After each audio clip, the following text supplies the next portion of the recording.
Jessica bilang, sampai sekarang saya masih yakin saya tidak melakukan itu. Lebih baik di sini selamanya daripada saya harus mengakui perbuatan yang tidak dia lakukan. saya lebih baik menderita ibaratnya. Iya.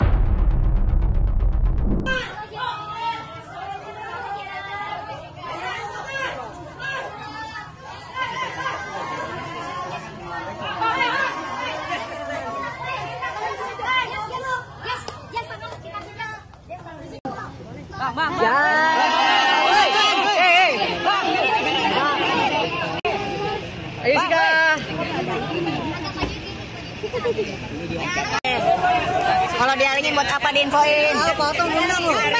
I think the hardest thing would be accepting what I have to go through and staying positive and maintaining my sanity and wellness. I guess that's the hardest thing.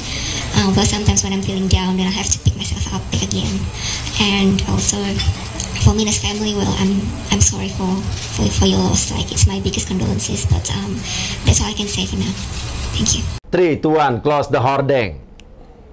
Kembali lagi bersama saya Uya Kuya di LBU, Lembaga Bantuan Uya. Teman saya, sahabat saya Bang Martin Simanjuntak, ya. Bang Martin Simanjuntak juga adalah salah satu dari tim kuasa hukum Jessica Wongso semenjak tahun lalu ya Bang ya? Iya. Semenjak kasusnya viral kembali. Iya. Ya, jadi waktu itu Bang Oto bersama beberapa pengacara banyak ya kada dikumpulkannya? Iya. Konsorsium ya? Jadi itu kan ada film Ice Cold ya? Iya. Di pertengahan tahun 2023 ya? Iya. Setelah atau sebelum lah itu vonis kasasinya pembunuhan Brigadir Joshua. Iya. Nah, kasus ini viral. Saya dapat panggilan dari rekan sejawat di Peradi Jakarta Timur bahwa katanya kita akan menggalang atau berkumpul untuk memberikan bantuan hukum kepada Jessica yang secara momentum itu mendapatkan momentum yang sangat baik untuk mengajukan PK dan juga upaya-upaya hukum terkait perilaku-perilaku aparat ataupun perilaku-perilaku diduga oknum hakim ya dalam menjalankan proses criminal justice system dari penyidikan sampai dengan persidangan itu. Iya. Itu kemarin Sampai ada Save Jessica waktu itu ya? ya, Save Jessica, Save Advokat Indonesia. Nah, itu panjang tuh, ada beberapa kali ketemu kita kan, dan memang luar biasa. Di bawah komando teman-teman khususnya Pak Oto, kita bisa berhasil mengumpulkan lebih dari 3.000 advokat, Mas Uya. 3.000 advokat untuk Save Jessica? Iya, 3.000 advokat ini terdiri dari banyak organisasi advokat. Jadi bukan hanya homogen, enggak, banyak. Macam ya, heterogen jadi ya? Banyak, ada dari Peradi, ada dari AAI, ada dari KAI juga, dan organisasi advokat yang lain. Karena tujuan kita cuma satu, kita lihat ada fakta ya, yang mungkin awalnya melihat kasus Jessica ini setengah-setengah, karena tidak mengikuti prejudice, menganggap bahwa sudah pasti bersalah, tapi ternyata ketika dilihat dari sisi lain dari film Ice Cold ini kan ternyata ada sesuatu hal yang akhirnya kontradiktif gitu loh dari apa yang menjadi narasi ataupun opini publik pada saat itu. Dan dengan keyakinan semua advokat itu bahwa keyakinan Jessica tidak bersalah berarti kan pada saat itu kan? Kalau misalkan bersalah nggak mungkin kita berkumpul. Jessica ini kasus yang sangat luar biasa. Karena ahli hukum pidana manapun bilang bahwa no autopsy, no crime. Iya harusnya. Iya kan? Nggak ada otopsi, nggak ada kejahatan. Iya. Di dalam persidangan itu jelas.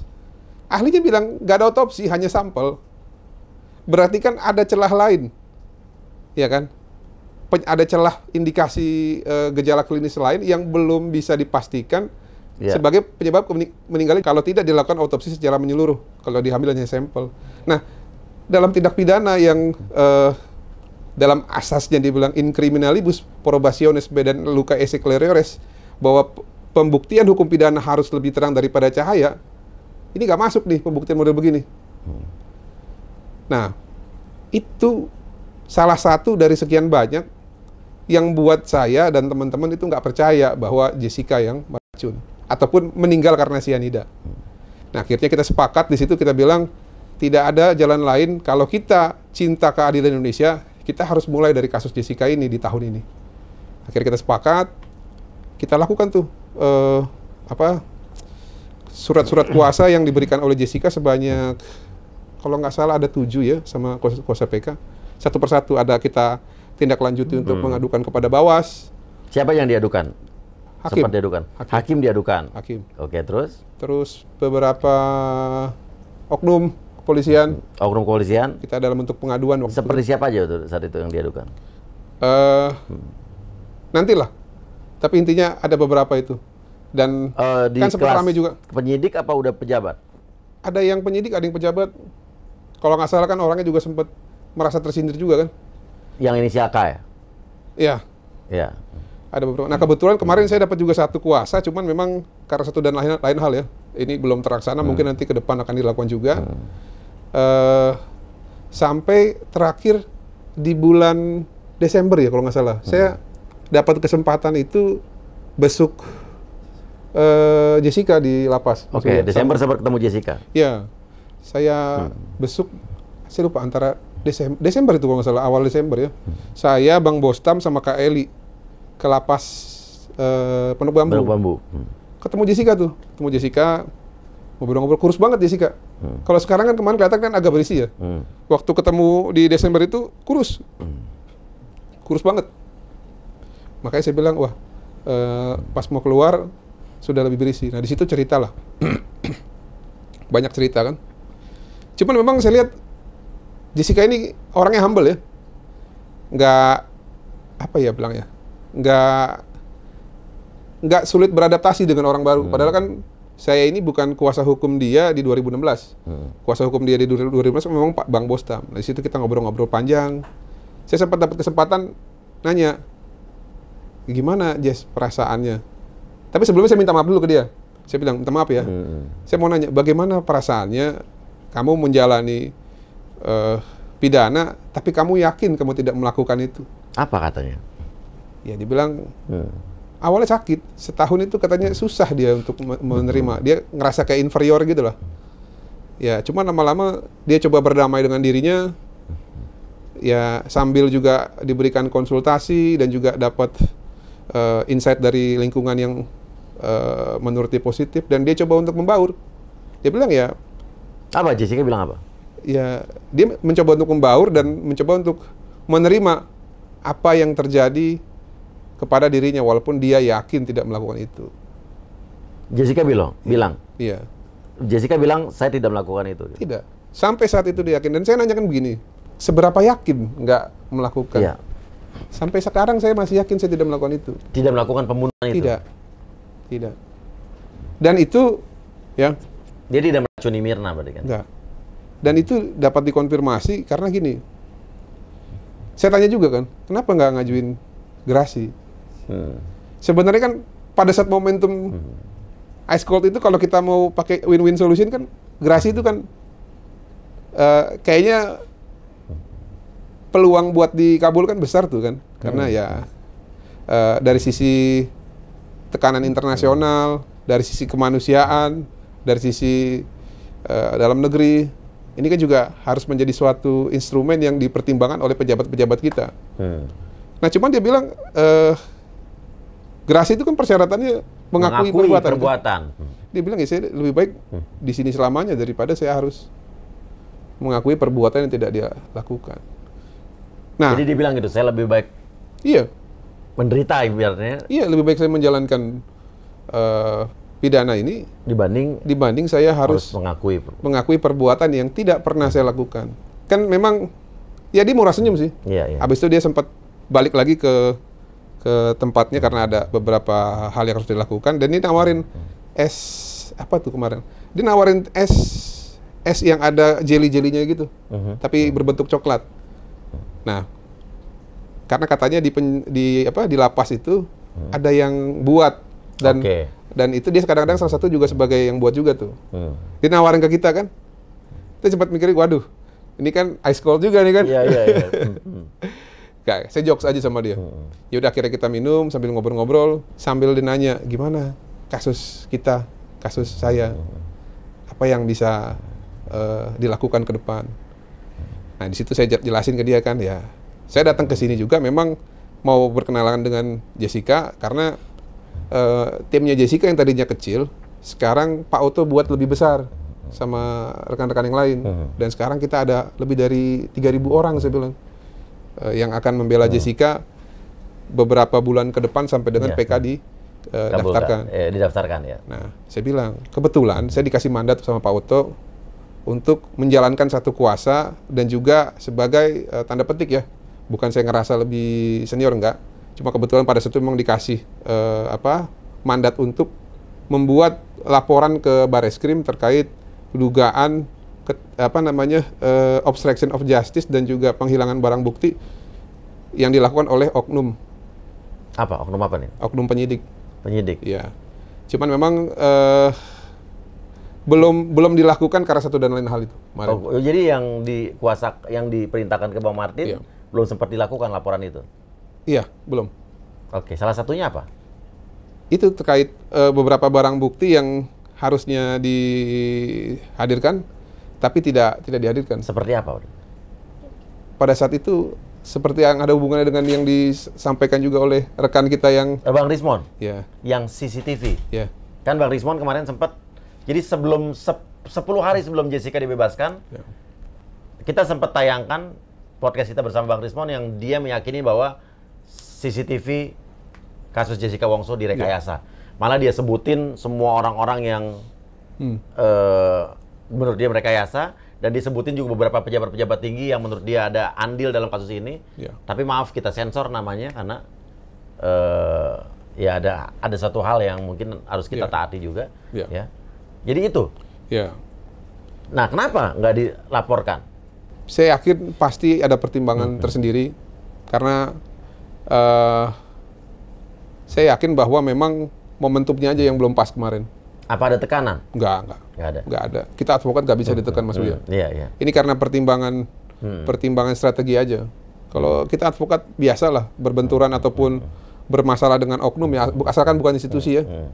Walaupun kadang-kadang oknum ini suka memposisikan dirinya institusi. Makanya kadang-kadang kalau oknumnya kebanyakan kan seakan-akan kita melawan institusi. Padahal sebenarnya rekan-rekan mereka ini juga sangat nggak nyaman ngelihat ada oknum seperti ini. Rekan-rekan yang emang baik ya. Iya. Nah, saya jelaskan kepada Jessica, Jess, saya dapat mandat dari Pak Oto, nanti bersama teman-teman akan melakukan ini. Makanya saya butuh penyampaian ke kamu supaya nanti kalau ini jadi LP dan kamu jadi saksi korban, ya harus siap untuk dimintai keterangan. Dan jangan kaget nanti kalau tiba-tiba ada yang datang ke lapas kan, oh emang benar kamu kasih kuasa ya ke advokat yang tergabung di dalam konsorsium Save Jessica dan Save Advokat Indonesia ini. Kan nanti kalau kita tidak kasih tahu kan dia juga bingung. Siapa itu pelapornya kok atas nama Martin Lucas Simanjuntak? Nah makanya saya say hi, saya sampaikan juga, dan sebanyak-banyak juga saya nanya makanan kesukaannya apa. Nah kebetulan pada saat itu dia bilang dia suka nasi kebuli. Saya masih janji nih sama dia nih, masih satu utang saya belum saya kasih sama dia. Saya waktu mau ngirim nasi kebuli, cuman kebetulan kebuli Palestina yang dekat rumah saya itu udah tutup. Makanya ya saya bilang, nantilah kalau memang ada kesempatan ketemu Jess, saya ajak makan nasi kebuli nanti. Atau nggak nanti saya kasih pisang goreng uya-kuya. Nah boleh. Sebentar lagi mau buka lagi soalnya. Boleh. Kalau Jestik gimana? Apa Jestik udah tutup Bang. Pisang goreng uya-kuya akan segera buka lagi. Iya. Nah Bang, artinya itu belum dilaporkan. Belum. Padahal menurut Bang Martin kalau itu dilaporkan itu bukti-bukti kuat nggak? Jadi kan sebenarnya laporan ini nanti kalau ditindaklanjutin akan jadi novum ya. Karena ada satu bukti baru ya. Perbuatan yang tidak legal yang menjadi kandungan dalam proses penegakan hukum Jessica. Ya kan? Jadi nanti ini tadinya kalau misalkan memang sudah berlanjut, ini akan menjadi novum. Tapi saya yakin novum ini bukan satu-satunya lah. Masih banyak novum lain yang sudah dipersiapkan, dan kemarin juga kita dengar ya dari Pak Oto kan, dari Prof. Oto, bahwa ada satu novum yang sangat substansial dibilang kan, sudah ditemukan tapi sedang dipersiapkan untuk nanti dalam waktu dekat katanya untuk mengajukan PK. Nah, saya juga lagi nunggu arahan dari ketua kita nih. Intinya kapanpun nanti kalau dibutuhkan kami siap untuk menjadi salah satu advokat ataupun bersama-sama untuk memberikan bantuan hukum pada Jessica dalam PK-nya. Oke. Artinya dari sekitar lebih dari 3.000 kuasa hukum atau pengacara yang tergabung dalam konsorsium. Konsorsium bisa dikatakan ya, Pak? Ya, gabungan lah. Ya gabungan lah. Aliansi, Ya. Gabungan pembela Jessica ini yang dibentuk sama Pak Otto, ya kan? Yang sudah dilaporkan berarti ada penyidik, polisi, ya kan? Sorry, ayahnya Mirna juga. Ayah Mirna tapi juga dalam bentuk pengaduan ya. Pengaduan. Pengaduan. Okay. Terus hakim. Dan ini yang belum dilaporkan adalah obstruction of justice yang dilakukan oleh penyidik ya. Iya. Ya. Nah artinya dengan sekarang dibebaskannya Jessica dan mendapatkan remisi ya, pembebasan bersyarat berarti ya. Apakah laporan ini akan tetap diteruskan atau dihentikan? Karena ini kan juga harus Pak Otto juga punya tanggung jawab moral sama 3.000 orang ini nih yang udah dikumpulkan. Ya kan nggak mungkin ya udah nggak ada kabarnya begitu aja kan? Iya. Kalau pengaduan itu semua tetap jalan, Mas Buya. Kan kembali lagi kan kita sebagai sesama penegak hukum dan juga sebagai kuasa dari korban kan hanya menjadi kuasa untuk mengadu. Kembali lagi nanti apakah unsur-unsur dalam pengaduan itu ada memenuhi unsur atau tidak atau seperti apa. Kembali lagi kan itu KUHP mengatur bahwa dalam penyelidikan dan penyidikan adalah di tangan polisi. Nah, sampai sejauh ini saya yakin Prof Otto itu masih komit. Masih komit pasti. Masih komit. Tapi kan apakah itu jadi bentuk tindak lanjut atau tidak, kembali lagi ini kan KUHP mengatur bukan kewenangan kita. Ada pada penyidik dalam penyidikan, ada pada jaksa pada penuntutan, ada pada majelis hakim dan disertai oleh jaksa penuntut umum dan pengacara kan dalam proses persidangan. Jadi kita lihat aja nanti apakah memang Jessica tetap yakin dan ingin melanjutkan usaha kita semua untuk bisa membuktikan bahwa memang bukan Jessica pelakunya. Oke, pertanyaan berikutnya, Bang. Apakah dengan dibebaskannya Jessica ini, pembebasan bersyarat ya, PK akan tetap dilanjutkan atau tidak? Karena kan kalau PK ini kan tujuannya adalah bebas dan juga sekaligus melepaskan status terdakwanya, terpidananya. Ya dia tidak bersalah gitu ya. Kan sekarang walaupun Jessica bebas bersyarat, tapi kan dia tetap bersalah. Iya. PK ini akan dilakukan apa tidak? Jadi ada dua jawaban ini. Jawaban yang pertama, yang menjawab ini harusnya Jessica. Nah, jawaban Jessica ini tidak bisa saya wakilkan. Tapi kalau saya jawab ini berdasarkan kuasa hukum dan berdasarkan pertimbangan dari apa yang pernah disampaikan Jess kepada saya di lapas, bebas kurungan atau bebas penjara itu bukan satu-satunya yang harus didapat oleh Jessica. Kalau memang Jessica masih meyakini dia tidak bersalah, berarti dia masih punya satu lagi pencapaian yang harus dicapai sehingga nama baik dan juga reputasinya itu bisa dipulihkan oleh negara dan bisa kembali diterima oleh setiap masyarakat bahwa memang bukan dia pelakunya gitu loh. Kalau sekarang kan bisa dibilang oke lah, karena diambil angle yang berbeda oleh Ice Cold, banyak orang yang sadar. Tapi kan masih aja ada yang tidak percaya kan bahwa bukan Jess pelakunya. Bahkan bertanya begini, ya sudah kalau bukan Jessica pelakunya siapa dong? Padahal kan dalam hukum itu bukan begitu. Dalam hukum itu kita lihat dulu nih nasib orang ini. Apakah dia bersalah atau tidak? Nah, kalau mencari pelaku yang lain itu nanti tugas aparat. Aparat, polisi. Bukan berarti bukan Jessica pelakunya, harus ada pelakunya gitu loh, ganti Jessica. Yes, memang, tapi kan itu ada proses. Oleh karena itu ya saya sih optimis lah dengan keyakinan Jess yang pernah disampaikan ke saya, lalu dari cerita-ceritanya Bang Bostam, Pak Otto mengenai keyakinan Jessica. Ya, upaya terakhir itu tetap akan dilakukan, Mas. PK. Cuma kembali lagi, semuanya atas kewenangan dan juga persetujuan Jessica. Toh juga surat kuasanya belum dicabut kan? Ya, apalagi Jessica sempat bilang sama Bang Martin untuk di penjara kan bahwa dia lebih baik menjalani hukuman di penjara dibanding harus mengakui kesalahannya. Artinya, pendirian itu ya harus sinergi dengan dia, walaupun sekarang bebas bersyarat, dia harus memperjuangkan bahwa dirinya bukan pelakunya. Ya, salah satu caranya ya PK, benar nggak sih? Nah, menurut Bang Martin, kira-kira apa yang membuat tiba-tiba nggak ada angin, nggak ada hujan, Jessica tiba-tiba mendapatkan pembebasan bersyarat ini? Ya. Padahal Bang Oto dan kuasa hukum belum pernah mengajukan itu. Ya. Ada agenda atau hidden agenda nggak?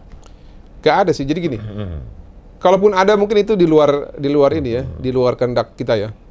Tapi yang pasti begini, kalau di peraturan hukum Menteri Hukum dan HAM dan Hak Asasi Manusia ini kan ada mengatur 4 jenis remisi. Nah, Umum, khusus. remisi pertama tuh remisi umum didapat karena hari kemerdekaan. Remisi khusus itu didapat karena hari raya. Remisi kemanusiaan ini untuk yang 70 tahun ke atas. Dan remisi tambahan. Nah, remisi tambahan ini untuk narapidana yang berjasa dan juga ikut serta dalam program pembinaan di lapas. Ya. Nah, Jessica itu dapat 3. Umum, khusus, sama tambahan. Dia ini contribute buat Dia kan ngajar bahasa Inggris. ya, buat apa? Di lapas, pembinaan di lapas. Jadi sudah selayaknya dia dapat ganjaran yang lebih banyak daripada para terpidana yang lain yang dalam proses masyarakatan. Makanya Sebanyak ini nih 58 bulan. ya, dan yang bisa menjelaskan secara detail kan memang dari Dirjen Lapas ya, atau dari Menteri Hukum dan HAM ya. Iya. Dan tadi pagi saya baca berita Menteri Hukum dan HAM yang baru, Bapak itu menjelaskan bahwa tidak ada yang salah dari perhitungan remisinya. Sudah, sesuai dengan Jessica. 2/3 nih. Iya. 2/3 hukuman. Kan 8 tahun sekian bulan ditambah 58 bulan. Total tuh 12, sekian bulan. 12 Iya. tahun sekian bulan. Iya. Sesuai Dari dengan 20 tahun ya. Iya, sesuai dengan dasar PB pembebasan bersyarat, Jessica sudah bisa keluar dari tahanan atau dari lapas. Tapi jujur Bang Martin kaget nggak tiba-tiba keluar? Ya cukup kaget, Iya. amazing. Karena gini, yang pertama, saya waktu lagi di luar kota, lagi di puncak. Andai kata di Jakarta, mungkin saya akan hadir. Karena rumah saya ke lapas Cipinang itu nggak jauh, paling cuma 500 meter. Nah, terus terang ya kaget dan juga senang juga karena gini. Iya. Saya juga senang. Karena begini ya, kita ingat gak waktu pas di film Ice Cold itu? Karena di wawancara akhirnya di-cut ya. Iya. Nah itu, saya lihat kawan-kawan saya, lihat klien-klien saya yang di dalam lapas itu ya. Hidup itu tidak seperti kita di luar, kita mau ngapain aja bebas. Kalau di dalam kan kebebasan kita direnggut ya. Nah, kalau kita melihat Jessica yang menurut kita nggak bersalah ini tapi di dalam lapas kan sakit ya. Makanya begitu dapat informasi dia bebas, wah puji Tuhan saya bilang. Senang. Ya, setidaknya dalam proses PK ke depan kalau memang dilanjutkan kan dia bisa menjalani dalam keadaan dengan dipulihkan lagi kemerdekaan dalam dirinya. Dia bisa tidur lebih layak, dia bisa mendapatkan fasilitas layaknya orang yang bukan terpidana, dia sekarang bisa makan lebih enak. Karena saya ingat juga tuh waktu pas dia cerita. Jadi kan awalnya karena waktu pas pertama-tama satu ruangan tuh bisa di atas 5 orang. Sampai akhirnya dia tinggal bertiga. Nah dia bilang tuh, ya semua terbatas. Alat-alat mandi segala macam, handuk dan juga makanan. Paling senang itu katanya kalau misalkan ada titipan datang. Dan itu saling berbagi. Bayangin aja, kita kalau melihat hal seperti itu apa nggak iba? Sedangkan kita di luar bisa makan enak, bisa main, bisa ngapain kan? Bisa menikmati fasilitas kayak pergi ke mall. Sedangkan orang yang kita yakini tidak bersalah itu yang meringkuk dalam tahanan. Oke, tapi sering terjadi Bang, maksudnya tiba-tiba remisi dikasih tanpa diajukan sebanyak ini gitu. Enggak, ini nggak pakai pengajuan, Mas. Emang biasa. Remisi biasa. umum itu pasti dapat. Ya. Remisi khusus itu pasti dapat. Remisi tambahan ini yang memang secara perumusan saya kurang paham nih, makanya harusnya nanti supaya lebih transparan bisa dijelaskan oleh Dirjen Lapas gitu ya. Nggak ada kemungkinan, misalnya ada kemungkinan daripada PK, nanti kalau masuk ke PK dibuktikan banyak orang-orang yang akhirnya terlibat, terseret. Kalau berbicara teori konspirasi bisa aja begitu, Mas. Tapi yang pasti begini, negosiasi seperti itu saya yakin bukan atas kontribusi dari kita lah. Iya. Enggak. Karena kalau kita kan ya hukum aja lah gitu ya. Atau dari pihak-pihak orang-orang yang selama ini mungkin ada obstruction of justice, wah kita dilaporin nih, wah ada PK nih. Daripada kita kena, gimana caranya ini Oke, supaya bikin puas lah ya Jessica maksudnya gitu ya. Kalau udah bebas jadi nggak perlu lagi diproses. Ya, good news or bad news only God knows ya. Saya tidak bisa memastikan itu ada atau tidak ada, tapi yang pasti dari kita tidak pernah menggunakan cara-cara seperti itu ataupun menerima cara seperti itu untuk menjadi penghibur ataupun bergaining buat klien kita. Itu saya percaya. Ya. Tapi kan yang saya bilang pihak lain yang mungkin takut akhirnya terseret kalau sampai PK berjalan dan dikabulkan. Ya berarti kalau benar seperti itu ya, kalau benar konspirasi itu berarti orang ini punya jejaring atau punya kekuatan koneksi yang besar, khusus sampai bisa ke ini kan ke instansi lain kan. Tapi saya nggak yakin sih Mas. Memang ini kalau menurut saya pribadi murni ya karena Jessica berkelakuan baik, dia kontribusi di dalam lapas, dalam pembinaan, dan juga menjadi manfaat juga bagi rekan-rekan yang di dalam, ditambah remisi umum, ditambah remisi khusus. Nah inilah menurut saya yang menjadi faktor utama kenapa yang baru ditahan 8 tahun sekian bulan itu ketika digabung dengan remisinya akhirnya bisa dapat 12, sekian bulan sehingga bebas. Nah kita tinggal lihat saja setelah Jessica bebas bersyarat ini, PK tetap dilanjutkan apa tidak?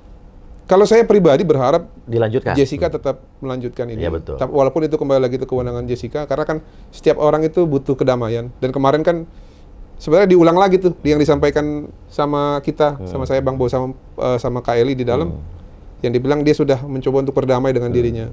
Karena memang awal-awal itu dia sering kayak mau dikunjungin sama keluarga korban, menurut dia. Ya dia nggak bisa nemuin katanya. Walaupun sempat seperti kayak di dalam kondisi ingin dipertemukan gitu. Oke, awal-awal dia sempat mau dikunjungi siapa pada saat itu? Saya sempat dengar itu ya ayahnya korban. Ayahnya Mirna? Iya, untuk memastikan ya udahlah ngaku aja gitu. Cuman ya dia nggak mau. Nah itulah dia coba untuk berdamai dengan dirinya. Kan kemarin diulang juga kan. Saya sudah memaafkan dan melupakan. Ya sudah, biar saya terima aja itu semua. Tapi bukan berarti dia tidak harus menggunakan haknya kan untuk memastikan bahwa dia bukan pelakunya. Karena itu hal yang berbeda loh. Berdamai dengan diri bukan berarti dia mengakui bahwa dia pelakunya. Dan saya yakin orang yang sekuat Jessica ya di dalam penjara 8 tahun itu juga pasti punya pertimbangan yang khusus lah untuk tetap memperjuangkan status dia yang harus dihilangkan ini. Kalau memang dia benar-benar sampai sekarang masih meyakini bukan dialah pelaku yang menuangkan sianida, ataupun walaupun sebenarnya sianidanya nggak ada juga kan kalau berdasarkan otopsi. Betul. Apalagi juga setelah saya mendengar penjelasan saintifik dari Rismond, ahli forensik yang sempat jadi saksi. Kan dokter Jaja bilang meninggal bukan karena sianida, ya mau apa lagi? Jadi kalau saya sendiri secara pribadi, kalau Jessica yakin kamu tidak bersalah, saya akan support dan dukung untuk perjuangkan hak kamu untuk membuktikan bahwa kamu tidak bersalah. Benar nggak sih? Ajukan PK, kita support sampai habis. Intinya gitu. Bang Martin juga berharap dia PK ya? Harapannya?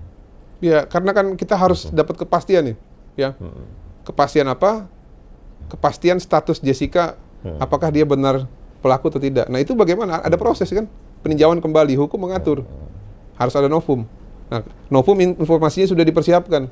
Ya udah, tinggal kita uji. Ini negara hukum, pasal 1 ayat 3 konstitusi kita, negara Indonesia negara hukum, sehingga segala sesuatu harus diselesaikan secara hukum kan. Bukan hanya prejudice dan juga asumsi. Jangan hanya menuduh ataupun melihat dari pandangan sendiri. Nah, gimana caranya yang adil? Ya udah kita aju melalui peninjauan kembali, diperiksa nanti oleh majelis hakim peninjauan kembali dalam Mahkamah Agung. Karena itu aja. Sekali lagi bebas bersyaratnya Jessica ini tidak menghilangkan status dia sebagai pelaku atau narapidana ya kan. Artinya dia harus memperjuangkan ini sampai benar-benar sama kayak kasus inilah Cirebon ya. Saka Tatal contohnya. Ini nggak tahu kenapa saya optimis banget nih. Harusnya ya.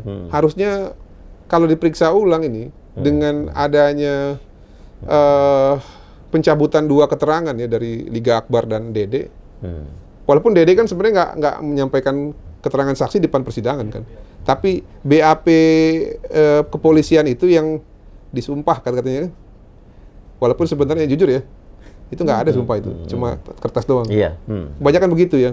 Nah, ini kan dijadikan keterangan nih, dibacakan. Iya. Sebenarnya harusnya nih, ya, pasal 185 ayat 1 KUHP, keterangan saksi yang menjadi alat bukti adalah yang disampaikan di depan persidangan Iya, secara langsung, bukan BAP surat dibacain. Nah ini kan jadi seperti apa ya, dibacain karena sudah disumpah. Nah ini saya yakin itu udah ditolak, tapi ya kembali lagi nih, majelis hakim pada saat itu saya yakin sudah punya pandangan sendiri. Karena apa? Pada saat itu kan ya siapa sih yang nggak marah gitu secara emosional ketika mengetahui bahwa ada korban yang katanya diperkosa secara sadis, lalu dibunuh, dipukul gitu kan, oleh geng motor lagi. Ini kan geng motor ini kan jadi ketiban sial. Iya. Padahal belum tentu juga pelakunya geng motor kan. Nah, karena kejadian ini dan dia mungkin berpikir kalau orang ini nggak gue hukum nanti anak gue bisa kena juga atau saudara gue kena juga. Dan pada saat itu kan tekanan publik lebih menekan kepada para terpidana ini kan. Iya, di mindset hakim juga udah begitu gitu ya, kan. Jadi sudahlah, udah nggak terlalu penting juga. Kalian bersalah. Oke. Lain hal sama Ronald Tanur nih. Iya. Kalau Ronald Tanur ini aneh. Saya bilang inilah putusan yang paling aneh. Iya. Karena kenapa? Ronald Tanur itu hanya menghadirkan satu keterangan saksi yang meringankan, namanya Calvin kalau nggak salah. Dia menerangkan bahwa siapa namanya Dini itu punya riwayat asam lambung. Lalu ada satu buku diari, lalu ada ahli pidana. Dibilang katanya karena minum akhirnya menyebabkan kematian karena asam lambung itu. Dia kan mengabaikan fakta yang lain. Ya, ini Ronald Tanur menurut gue kasus teraneh di Indonesia. Dia bilang karena nggak ada saksi yang melihat. Loh, Jessica sama, nggak ada juga saksi yang melihat. Dan halo, kasus Ronald Tanur gimana kok mendem nih, ya kan? Ayo, jangan sampai lupa, ya. Jadi ya itu, maksudnya alat bukti yang memang selama ini paling penting itu adalah petunjuk, persesuaian alat bukti yang didasarkan oleh keyakinan hakim. Makanya kan 183 KUHP itu hakim hanya bisa memvonis bersalah apabila meyakini dan setidaknya dengan 2 alat bukti. Nah masalahnya keyakinan hakim ini kan yang namanya rasa ya, sama legal mind. Belum indikator yang lain nih, kepentingan nih. Kepentingan ini kalau kita bahas ini, bukunya bisa setebal begini nanti. Banyak tuh kepentingan. Nah makanya ketika kasus Ronald Tanur ini sudah tidak viral, terbuka ruang tuh untuk eksplorasi gitulah ya. Sampai akhirnya terjadilah putusan Free Spark buat sebenarnya perkara yang sudah sangat jelas gitu loh. Jelas kok lukanya. Iya ada. Kalau Jess kan enggak ada. Coba cari satu aja bukti langsung, enggak ada. Ya, jadi kita harap bahwa Jessica akan memperjuangkan haknya, ya, dan melanjutkan PK-nya, dan juga laporan-laporan yang sudah dibuat oleh tim kuasa hukum dari Jessica ini, ya diteruskan. Laporan terhadap hakim, laporan terhadap penyidik aparat dan pejabat kepolisian yang dilaporkan, dan juga yang belum dilaporkan tentang obstruction of justice dari penyidik juga akan tetap dilaporkan. Dan ini secara moral juga ada tanggung jawab moral juga kepada 3.000 advokat yang sudah dikumpulkan ini, bener kan? Harus ada kabarnya, jangan hilang begitu aja, bener nggak sih? Oke, ya udah, kasih komen dan berikan pendapat kalian di kolom komentar. Terima kasih Bang Martin. Siap. Ya, sehat selalu. Siap. Terima kasih. Wassalamualaikum warahmatullahi wabarakatuh. Waalaikumsalam.